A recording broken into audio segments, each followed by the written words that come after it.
মুখ্যমন্ত্রী মমতা বন্দ্যোপাধ্যায়ের সন্দেশখালী সফর নিয়ে তোপ পুরুলিয়ার সাংসদ জ্যোতির্ময় সিং মাহাতো।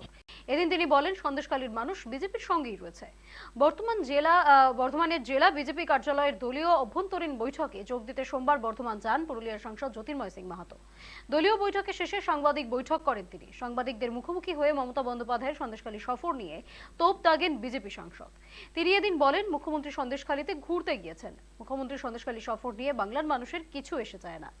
ডেভেলপমেন্ট তো দূরে থাক, অন্যতম যেটা পানীয় জল সেটা সুন্দরবনের মানুষ পায় না, কিন্তু পুরুলিয়ার মানুষ পায়।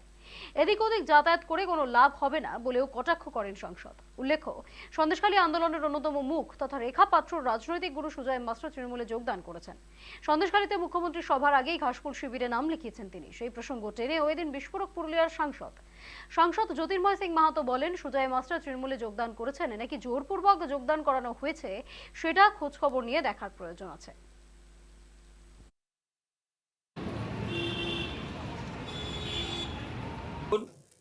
মাননীয় কিসের উন্নয়ন? উন্নয়ন কি আবার সেই পার্টি অফিসে আছে, না রাস্তায় বীরভূমে যেমন দাঁড়িয়ে থাকতো সেরকম উন্নয়ন? কোন উন্নয়নের কথা বলছেন? দেখুন, মাননীয় মুখ্যমন্ত্রী মমতা ব্যানার্জি পশ্চিমবাংলার মানুষকে বেহাল দশায় ছেড়ে দিয়েছেন। এখন শীতের মরশুম আসছে, অনেক টুরিস্টরাই সুন্দরবনে যাচ্ছে, যেমন পুরুলিয়াতে আসছে, যেমন দার্জিলিংয়ে যায়, যেরকম দীঘাতে যায়, সেরকম বেড়ানোর জন্য যাওয়া ভালো। এতে কোনো হেলদোল হবে না মানুষের, আর এতে কোনো আসে যায় না পশ্চিমবাংলার মানুষ। কারণ মানুষ দেখে ফেলেছে এবং ধরেও ফেলেছে কি মাননীয় মুখ্যমন্ত্রী পশ্চিমবাংলার মানুষকে কিভাবে ছেড়ে দিয়েছেন আর কি মরার জন্য। ডেভেলপমেন্ট তো দূরে যাক, ন্যূনতম যে পানীয় জলের ব্যবস্থা চাই সেটাও সুন্দরবনের মানুষ পায় না, যেমন পুরুলিয়ার মানুষ পায় না।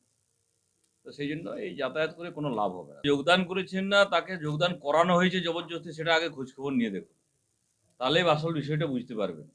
আমরা এইসব অযোগ্য, অসভ্য, বর্বর যে দল, সেই দলের কারুর বিরুদ্ধে কারুর কথা কাউন্টার মতো ওদের লেভেলই নাই। ওরা বাংলার বুকে যখন মানুষ বারে বারে খারাপ কথাই বলতে গেলে পিছনে লাথি মেরে তাড়াই। এই যে সদ্য সমাপ্ত 6টা উপনির্বাচন হলো বিধানসভার, সেখানে ওদের একটা সিট ছিল, তাহলে সেটাকেও পর্যন্ত মানুষ মানে গালে থাপ্পড় মেরে তাড়িয়ে দেয়। তাহলে নির্লজ্জ বেহায়াদের সঙ্গে কে কাউন্টার করবে? কে ওদের কথা সব ধরবে? ওদের সঙ্গে যত কম বলা হবে, মানুষের শরীর, স্বাস্থ্য, মন সব কিছু ঠিক থাকবে।